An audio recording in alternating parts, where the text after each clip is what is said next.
We will continue with an overview of cloud computing. Uh, just tell me if you can hear me once again. I'm not sure if you are able to hear me. Please tell me.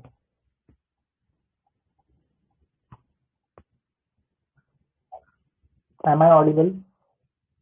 Yeah, sure. At least send it in my chat if you are not able to speak here.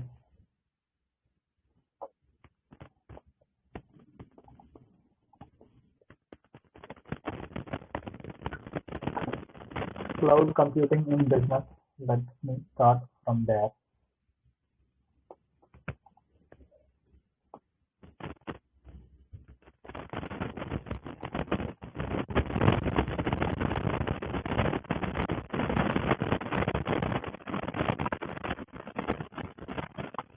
What is cloud computing and why does it matter? Okay, I was explaining this thing yesterday. I'll continue with it.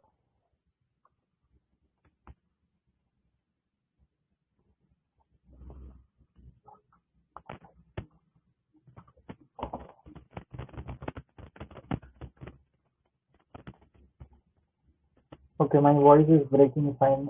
Just give me a minute. I will try to fix it.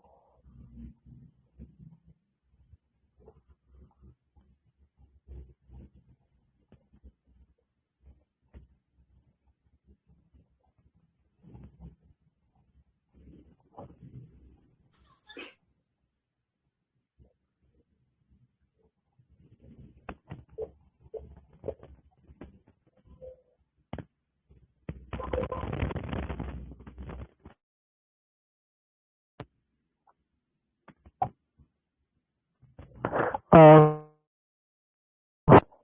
because my voice is not clear, instead I'll play some video, and while the video is playing, I'll try to fix whatever the issue is.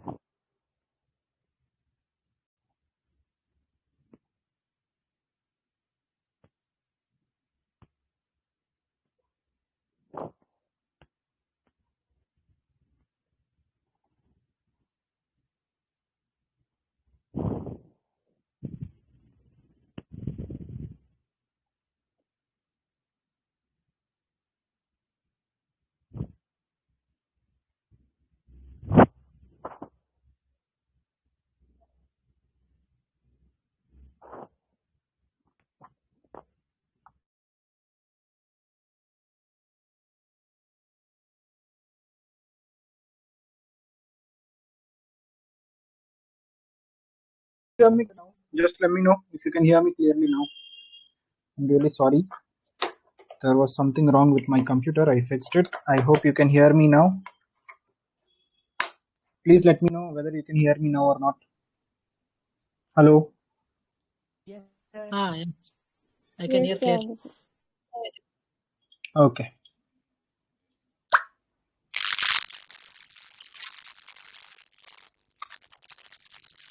Just give me a minute. I'm starting.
Imagine a world where industrial facilities and production are optimally controlled through a convergence of the digital and physical world. A network of machines working side by side and collaborating seamlessly with people who are freed up to perform more creative tasks. This is smart manufacturing, powered by industrial IoT. At Cognizant, we drive innovation in manufacturing operations, from R&D to production, sourcing to delivery, and product monitoring to new services. We've successfully guided our clients to develop more efficient, human-centered operating models. Our approach prioritizes customer data and gathering it from multiple sources to develop actionable insights. This leads to improved solutions that allow manufacturers to respond more quickly to their customers.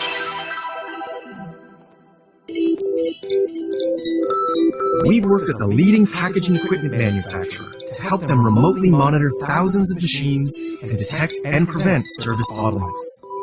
This increased service bottlenecks. I hope you can hear me. Right? Just tell me once whether you can hear me or not. Can you hear me? Yes, sir. So service bottleneck, in technological term, bottleneck is when you have reached your maximum capacity. That is, if you are using a processor, then the maximum work that it can do at a given time, that is its bottleneck. After that, you cannot do. Or like if you have a memory card, the maximum memory capacity it has, if it gets filled, or maybe even before getting filled, if it is not able to take in more, that is what bottleneck is. Like it will reach its limit. So what this video is trying to say is using IoT, Internet of Things, that is connecting connecting many devices together through the internet. They have been able to monitor. That is, they have been able to see. They have been able to like check from far, remotely from far, thousands of machines and detect and prevent service bottlenecks. So like I had explained yesterday or maybe day before yesterday, when you are working in a factory or something, there might be a small crack. You might not know it, but there might be a small crack. So the computer will detect it and it will prevent it from happening again, or like it will fix it. There is one more thing. What does this service bottleneck mean? If we take example of humans, we humans have a particular temperature at which we work. If it is very hot, you won't be able to work. If it is very cold, even then you won't be able to work. You won't be able to work. Similarly, even machines have got their own temperature. At a particular temperature, they'll be able to work more efficiently.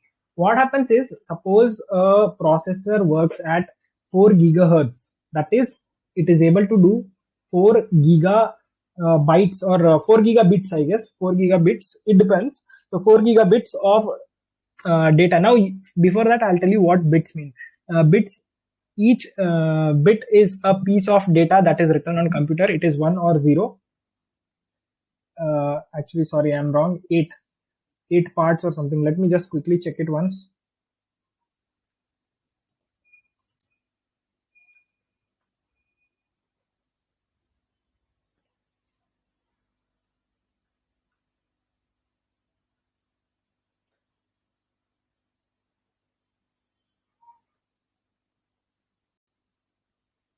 Okay, 1 byte is equal to 8 bits. Bit is the smallest data, that is either 0 or 1. That is what makes up computer data. Computer data just has got bits, that is 0 and 1. 0 is 1 bit and 1 is 1 bit. So when you combine 8 bits in total, it becomes 1 byte. So how many times the computer system can go on and off, on and off? That is what hertz, gigahertz or terahertz or megahertz mean. Gigahertz means it can perform the task at the rate of 1000 into 1000 into 1000. 1000 to the power 3. How? 1 kilo means 1000, 1 mega means 1000 into 1000, and 1 giga means 1000 into 1000 into 1000. 1000 to the power 3 is giga. But in computer system, it is 1024. 1024. 1024. In computer system, it is 1024. Okay, 1024 into 1024 into 1000 1024. This is 1 giga. This is 1 giga. So 0, 1, 0, 1, 0, 1, 0, 1 or 1, 1, 0, 1. That thing, how fast it can do is these many times it can type out, like something like this, 0, 1, 0, 1, 0, 1. All these things it will be able to type out so many times, 1024 to the power 3 times in 1 second. That is 1 gigahertz. That is how much calculations it can do per second, hertz per second. Okay. Now what happens here is the processing speed, the processor's power was 4 gigahertz. Suppose the processor's power was 4 gigahertz, that is it is able to do 4 into 1024 to the power 3, those many calculations. Okay, it is able to do those many calculations in 1 second. But what happens during bottleneck is if the processor gets heated up, it will not work at 4 gigahertz, it will work at 3 gigahertz or 2 gigahertz, which means its processing power or the working power will reduce. That is what service bottleneck means. When you were made to work for something, but you are not able to achieve that due to certain factors such as temperature difference. Maybe you were trained to work at 30 degrees Celsius, but now the temperature is 60 degrees Celsius. So you are not able to work. What these companies will do, they'll be sitting somewhere else on the earth. Your factory might be in Bangalore and the person seeing those might be in America or might be on the moon. It doesn't matter. They'll see from there and they'll be able to adjust the systems accordingly, and then they can prevent service bottlenecks. That is, they'll prevent it from malfunctioning. This increased service parts revenue by 12%. A global farm equipment manufacturer to visualize all aspects of their sensor-enabled production line. This addressed problems in real time and accelerated output of new products per machine by nearly 50%. And a accelerated enabled production. Global farm equipment manufacturer to visualize all aspects of their sensor-enabled production line. This addressed revenue by 12%. A global farm equipment manufacturer to visualize all aspects of their sensor-enabled production line. This addressed problems in real time and accelerated output of new products per machine by nearly 50%. So using internet, they were able to detect different problems on the farm, agricultural land, and then they were able to come up with solutions. They did not have to go to each and every farm to check what the issue was. Like they did not have to go to Kolar to find out what is the issue in Kolar, or they did not have to go to Kashmir to find out what the issue in Kashmir was on the farms, agricultural lands. They could just send in a drone fitted with camera and different sensors, and they were able to understand what the issue was there and create machines in real time. That is, sitting in Bangalore, you can create a machine for Kashmir without going to Kashmir. That is what IoT is, Internet of Things. And a multinational leader to retrofit and IoT-enable their refrigeration equipment. By remotely predicting service needs, they reduced response times from 5 hours to just 20 minutes. And they reduced product waste by 10%. Okay, so what? By remotely, and they reduced response times from 5 hours to just 20 minutes.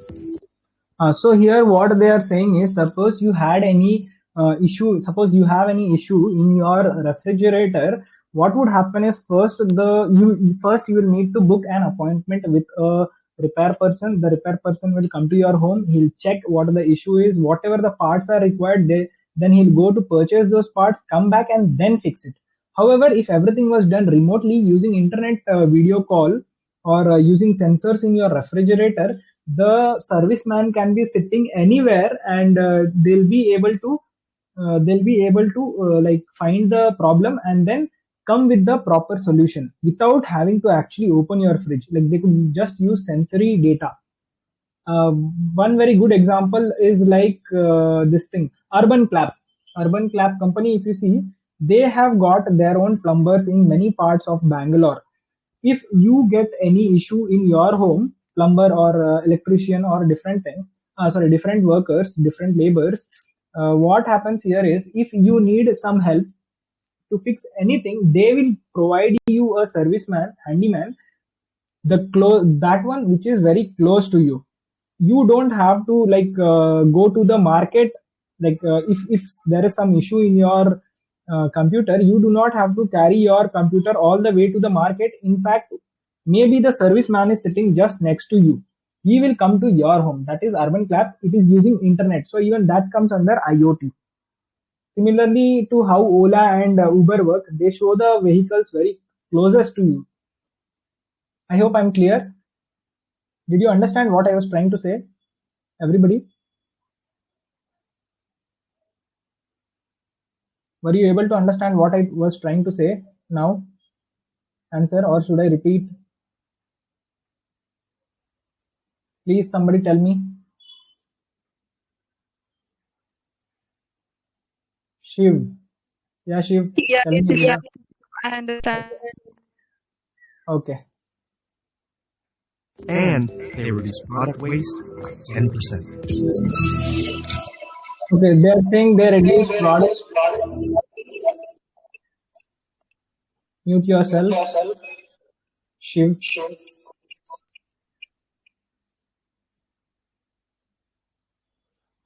So they said they reduce product waste by 10%. So they were able to find out. Suppose you have got a faulty television and you send it to repair. What will happen there is probably when somebody comes to fix it, they will throw some parts away. But if you connect everything to the internet, then maybe some of your parts can be recycled. That is how they'll reduce the product waste. Maybe you think it cannot be used again, but somebody else could use it. You never know. So they reduced wastage by 10%.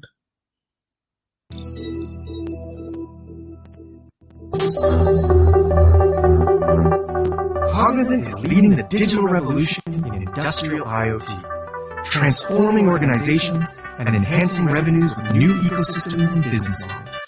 Enhancing revenue, that is income. It is able to enhance the income because, like I said, it can sit in any part of the world and find a problem in any other part of the world and solve it. That's why its income will increase. Like I gave you the example of Bangalore and Kashmir. You can sit in Bangalore and find the problems in Kashmir's soil or maybe Assam soil and fix it, or maybe even America's soil. You can find the problem of any place and fix it from the comfort of your home.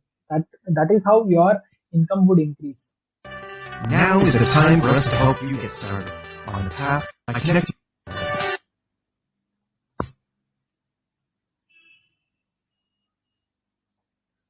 That much only in this video. We'll go for the next one now. Some people have class at 5:30. If you want, you can leave now or wait till 5:30. It's your choice.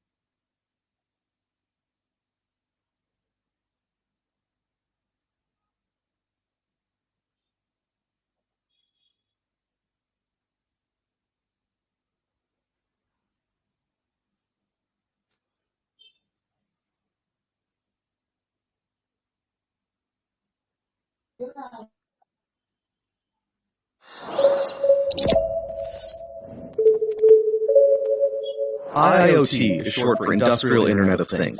In the broad strokes, it's the application of instrumentation, connected sensors, and other devices to machinery and vehicles in the transport, energy, and industrial sectors. What that means in practice varies widely. One IoT system could be as simple as a connected rat trap that texts home to say that it's been activated, while another might be as complicated as a fully automated mass production line that tracks maintenance, productivity, and even ordering and shipping information across a huge, multi-layered network.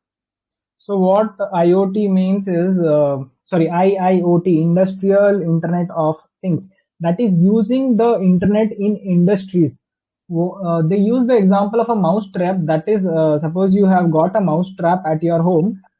You'll have to check that trap daily, whether a mouse was caught or not. However, if you connected a sensor to the mouse trap, it would send out a signal and you won't have to check it again and again. Like as soon as a mouse gets stuck in the trap, it will be able to inform. Then next thing could be that you could use it in maintenance. I had already explained this. If there is a crack in the machines, it will be able to tell you. You might be sitting in your home and it will tell you that in your particular factory there is some issue, fix it. Productivity, like I told you, in Amazon they have sensors and cameras which will be looking at you, and it can tell whether you are working properly or not. Ordering and shipping, this works by image recognition. I have explained, I guess, image recognition. That is, it will be able to tell what the order is. Suppose you order a pair of shoes, white shoes, and another person orders a pair of black shoes. So everything will be done with the help of robots. There will be no human intervention there. The robots themselves will go, like they'll get command from your phone through internet. First you order from your phone through internet, it goes into Amazon's server. I had already explained what a server means. So it will go to Amazon server, and then from Amazon's server, they will transmit the data to the respective robots. If it is for black shoes, then it will go to the black shoe department. If it is white shoe, it will go to the white shoe. If it is for Adidas or Nike, whichever it might be, it will go there, and then the robots will pack them. They'll label them that this thing is to be shipped here, and then there will be another robot which will segregate them, or maybe the same robot can segregate them, place them in different packages, and then they could use drones to deliver your order. They won't even require one single human on the way, nowhere. You order from here and everything will be done by machines. So that is how order and shipping would work.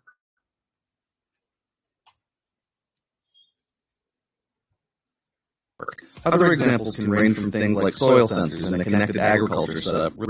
Like I told you, you could use it also to detect the difference in soil in Kashmir or Assam or somewhere while sitting in Bangalore. Just there will be a rod which you should insert in the soil, and it will be able to calculate the pH level as well as different nutrients present in the soil, and whether and also it will be able to tell which fruits or vegetables, which crops to grow in that soil. It will be able to tell you just using the internet data. How? So let me tell you that there are certain things that is grown well in South India, certain things that is grown well in North India. If you are from South India, here curry leaves grow easily, whereas in North India, not many people grow it. Or another very good example is in North India, people drink more tea, whereas in South India, people drink more coffee. It is because of the difference in the climate and soil. So the internet, the sensors, they'll collect the data. Okay, we are growing coffee in Karnataka and we are growing tea in maybe Darjeeling, West Bengal or somewhere that side. And then it will be able to match. Maybe we can grow the same in Madhya Pradesh. I don't know. Like you cannot go and plant, you cannot go and grow every plant in every place. So instead just dip a stick and it will be able to tell you, okay, these things will grow nicely in your soil. Relaying nutrient and moisture data to a central hub for mapping and planning. Mapping is it will create a map what crop to grow where, and planning, it will plan whether you should grow it or not, because you must have seen once the tomato price were 100 rupees per kilo. Sometimes it is like 10 rupees 3 kilos tomatoes. So it will help you in planning also. It will be all connected, and it can tell farmers that you do not grow tomato because maybe in the next village they are already growing tomato. Instead you grow some other crop. Am I clear about this planning part? Am I clear about the planning part? Were you able to understand, or should I repeat? Just tell me. Okay. Don't call me sir. I'm Ehtasham. I'll continue now. Central hub for mapping and planning to a production line full of robots sending detailed information about automobile production and warning an operator when important components are showing signs of wear and tear. This thing also I told, signs of wear and tear. This is the reason why I have been stressing for you all to go and watch my previous videos, because signs of wear and tear I have already explained. Automotive fleet management, manufacturing, and the energy sector are probably the biggest users of IoT technology. Automotive fleet management, like I told, robots will be able to pick up your order as well as deliver it. So that is what automotive fleet means. Manufacturing also, I think I explained, like it will be able to tell, in manufacturing, how it will help is, it will collect your data. If everybody is looking for, say, if there is a new trend of black shoes, then it will be able to predict it beforehand, and it will manufacture maximum number of black shoes instead of white shoes. Similarly, if it sees, okay, this actor or actress has worn this thing and people are liking that picture a lot, then even before people place the order, it will be able to understand the needs and increase production in manufacturing. Then energy sector, like right now India makes extra energy, extra electricity. India is supplying to other countries as well. It is Indians are supplying to other countries as well. Now you could use an energy map. Which country needs energy more, you can supply it there, and which, like, where is it cheaper to where is it cheaper to generate electricity, generate energy, you could find out. Not only that, you could create a map, like here you will get better solar energy, here you will get better geothermal energy, or maybe you can use dams. So everything will be in the brain of computers, everything will be in the computers. At this point, but retail and healthcare are seeing rapid growth. Retailers like the ability to track. Retail, this also I have explained, it will be able to predict what all items you need. Suppose you go shopping for shoes, it will tell you buy socks too. If you go to purchase maybe a bag, it will be able to tell you to purchase maybe water bottle or lunch boxes for yourself. If you go and purchase say a mobile phone, then it will tell you to purchase a power bank along with a mobile phone. Not only that, it will be able to, like, everything will be automated. If you go watch my previous video, you will understand. Deliver location relevant products. Suppose in India itself, you can see we have got I'll just finish this video and end it. Okay, no, it's 5:30. Some people were saying they have another class, so I'll do at 9 o'clock. This one I'll continue from here. Okay, bye everybody. Is it fine? Is it fine? I'll do at 9 o'clock, or you want me to continue? 9 p.m. sir? Yeah, 9 p.m. today, daily. Is it fine for everyone? I'll continue at 9 p.m. class, because some people were showing interest to attend, but they told they have got other classes. So, okay, see you all at 9. Okay, everybody. Okay, sir. Okay, sir. Okay, everybody. Bye. Thank you. Bye. Bye, sir.